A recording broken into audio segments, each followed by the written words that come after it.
nyo, musta? Di ata ito yung kalabang inaasahan ko ditong pumunta. Alam ko ginagalingan ko sa flip top, bigay todo kada sampa. Pero ba't undefeated champion naman agad yung tinapat nyo sa kanya? Ano, yayabang mo undefeated ka dito sa Mighty? Dadaan mo ko sa ganong atake? Wala din naman akong talo dito unang laban ko pa lang Bagong isabuhay champion tong katapat mo. Hindi mo man lang ba naisip na ako ang dahilan kung bakit ang mahal ng ticket?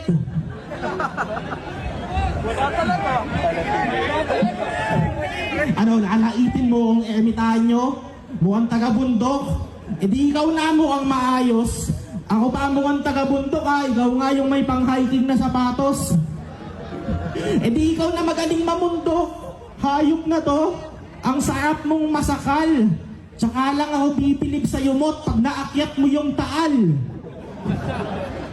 Yabang-yabang mo, may teklat ka naman sa noo. Kulay itim pa yung kulay. Dati ka bang demonyo mo, tas pinutulan ka lang ng sungay? Ano akala mo? Diyan sa teklat mo, walang titingin doon. Para kang si Vision sa Avengers na walang Infinity Stone. Yang teklat mo, Tomas, kahit matagal na yang kupas, kahit matagal na yang sarado, muli ko yang ibubukas. Headshot sa may teklat, yang iniingatan mo butas, makikita mo dito sa lipa na wala akong sinasanto, Tomas. Yung Mighty may tinawagan, iligpit daw tong bata na maangas. Ngayon sa Mighty may tinarakan, itong talim na ipamalas. Makikita nyong may titiklop, pagtapos kong undayan to ng matalas. At makikita nyong ako'y may titiklop, itong 29 sa Batangas. Yung pang-hiking na sapatos na gawa pang asaril. Tol, wag mong punahin yung itsura ng sapatos, ang tignan mo yung narating. Tulad ng undefeated, isabuhay champion, oo, nagawa mo yun lahat. Sa madaling salita, nilalait mo yung sapatos pero sinusundan mo yung yapak. Nag-wordplay pa ng Mighty. Sabi ng organizer, ang galing mo, pre. Kanina, ang dami mo raw nakain. Ayan, Mighty. May tinga pa sa bigote. Pero isabuhay champ, congrats. Angas mo nun, tol. Sa dami ng rookie nagsilabas, ikaw yung biglang namundol. Ang dami ng bagong malakas, talagang out of control. Kasi nga nag-retire na yung batas at ito na yung bagong bulbol. Kasi yung pagkakulot pakumpol, lalo na kapag malapit, talagang parang himulmol kung ano-ano yung nakasabit. Pero hanep, sa dami ng alias, bakit espada pa nagamit? Ano yan, pangalan mo katana, tas kahinaan mo pang-ahit? Pues, isasagad ko hanggang anit, babalahibuhan tong katana. Alam nyo kung saan ako kilala, baliktaran yung sandata. Double edge yung talas, talagang malalaga sa pasada. Kasi kung abala na yung haba, ako na bahala sa labaha. At kung si Tipsy merong brrr, sa'yo simple lang yung play, tol. Gagamitan lang kita ng makina ng razor. Pero ititira ko yung bigote para mukha ka pa ring lolo. Tas bibigyan kita ng Mighty, isang stick lang para solo. May kasama na ring lighter para pag sindi niloko, doon na malalagas yung bigote kasi yung lighter nakatodo. Gagawa pala. Sabi mo, yo, siya daw bahala sa labaha. Utol, tama ang iyong kutob. Talagang gagamit ka ng labaha pag ang tagal mo ng supot. Tsaka ano naman kung yung pangalan ko, Espada. Ikaw nga, matulis ka din naman Katunayan nga, kaya niyang tusukin kahit yung hindi niya asawa. Joke lang. Mabait talaga yan si Mok. Napakabuting padre de pamilya. Kaya di ko gets ba't panchichiks lagi sa'yo ang dinidiga. Ikaw, nang bababae, yung mga kalaban mo, malabong alam yan. Wala naman akong pinagkwentuhan nung ginawa mo sa Taiwan. Alala mo yung Taiwan? Guest tayo? Yung wala ka sa mood buong event? Ang lungkot lang niya, parang may pinagdadaanan. Maghapong walang imik. Pero nagbago ihip ng hangin pagbalik ng hotel. Nung inuman na, nakakainggit. Bumalik bigla yung sigla mo nung kinomfort ka ni ating singkit. Napakawalang yan ang strategy mo, Tomas. Lungkot-lungkutan, napakagago. Kino-comfort ka lang sa sala, puta, pinasok mo sa kwarto. Nagpaliwanag pa, depressed daw kasi siya. Hayop na dahilan yan, napaka-ekis. Tangina mo, paano ka malungkot? Puta, tumitigas yung ethics. Kaya hindi ka na pinapayagan lumabas ng asawa mo eh. Yung kalibugan mo kasi wala sa ayos. Papaalam yan, basketball lang ako mahal, uwi din ako agad yan pagkatapos. Alam nyo, sagot ng asawa niya, habang yung luha umaagos. Anong basketball, Tomas? Nakapang-hiking kang sapatos. Kakasama mo yan sa mga 3GS eh. Sa mga asawa hindi tapat. Kakadikit mo kay M-Site, poison, lead cram, nahawa ka na ng panic attack. Wala akong pake kahit matalo mo ko dito. Basta isa lang ang aking hangad. Wish ko pag uwi mo yung asawa mo, sana suntukin ka sa bayag. Ang lakas nito. Ginawa pa akong babaero. Yung mga storya mo, imbento. Ikaw tong di nagpapagupit, pero yung mga kwento pang barbero. Lungkot-lungkutan daw para makadali. Huwag mo nga ako gawing moron. Pinapasa mo pa sa akin yung mga strategy ni Poison. Pero sige, usapang Taiwanese na babae. Isa ka rin sa mga dumali doon, utol. Sabi mo pa nga, magkaiba lang yung lengguwahe pero parehas lang yung ungol.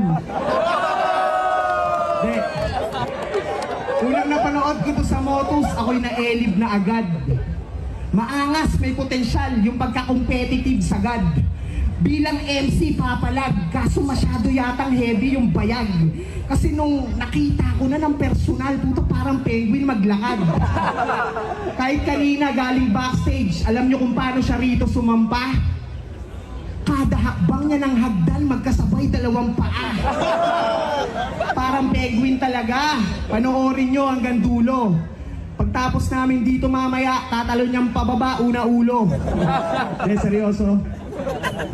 Bilang bago sa larangan, parang bigla kang lumipad. Kayang-kaya makipagsabayan kahit ngayon lang nabilad. Mukha nga ang hirap mo gulangan kasi bukod sa abilidad, sa flip-top, rookie ka pa lang pero pambalik laro na yung edad. Hindi mo ba natansya? Di ba nung una mong salta? Tawag namin sa mga kabatch mo, pre, tawag namin sa'yo, yeah. Kasi para kang teenager na ngayon pa lang na grade 1. Kumbaga ira na ni John Wick tsaka ka pa lang nag James Bond. Yung huli mong haircut, di mo natanda kung kailan. At mas lalong mukha kang ang nauna sa amin kasi mukha kang caveman. Mukha daw akong caveman. Sabi niya itong malibog ko na epa.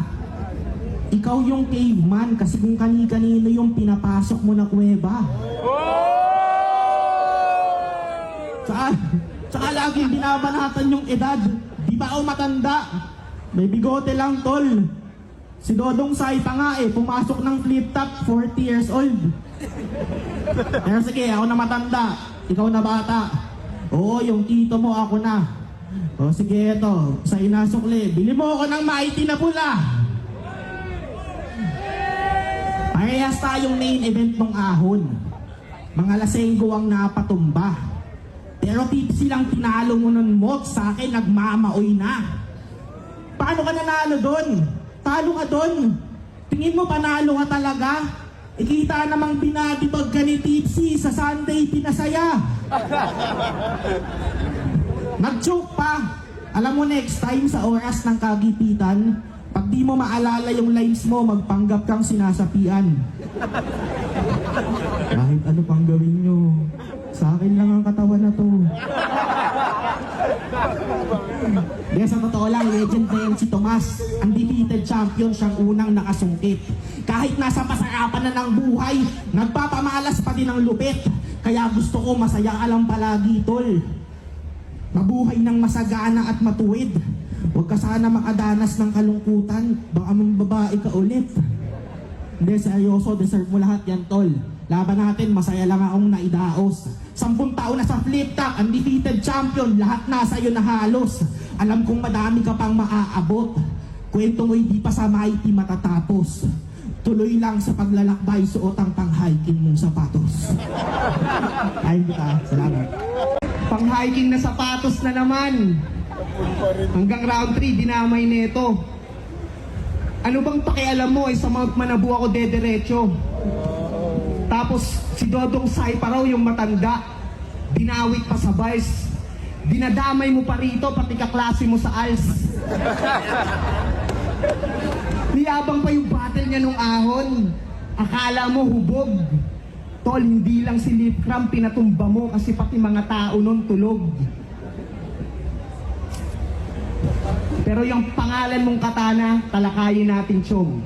Pag sinabing katana, yun ay mahaba, wag ka sanang mapikon. Kasi sa height mo na mababa, parang di naman bilong. Total, andito tayo sa Batangas, palitan mo na lang ng balisong. Pero kahit balisong, hindi rin pwede. Kung ipipilit, corny lang. Kasi ang balisong ay 29, malayo sa edad niyang 41. O usapang numero, ito trivia. TF ko dito, 6 figure, pero yung sumagad, di na kailangan. Ito sparring lang na peaceful, sige tignan mong karangalan. Kasi magkatabi na tayo dun sa picture, pero yung labang to, wala lang. Sakto yung buhok mo, parang steel wool, kaya pampagpag lang ng kalawang. Pero huli ko ritong naging laban, yung amo mong si M-Site na dala. Inabot niya sa akin, malala. Sa mga kaha ng sigarilyo, ginawa kong bagong babala. Ngayon pinagbuksan ulit ng mighty, parang bagong kaha, baka nga. At ikaw yung mapapel na kailangan kong punitin lang na parang palara.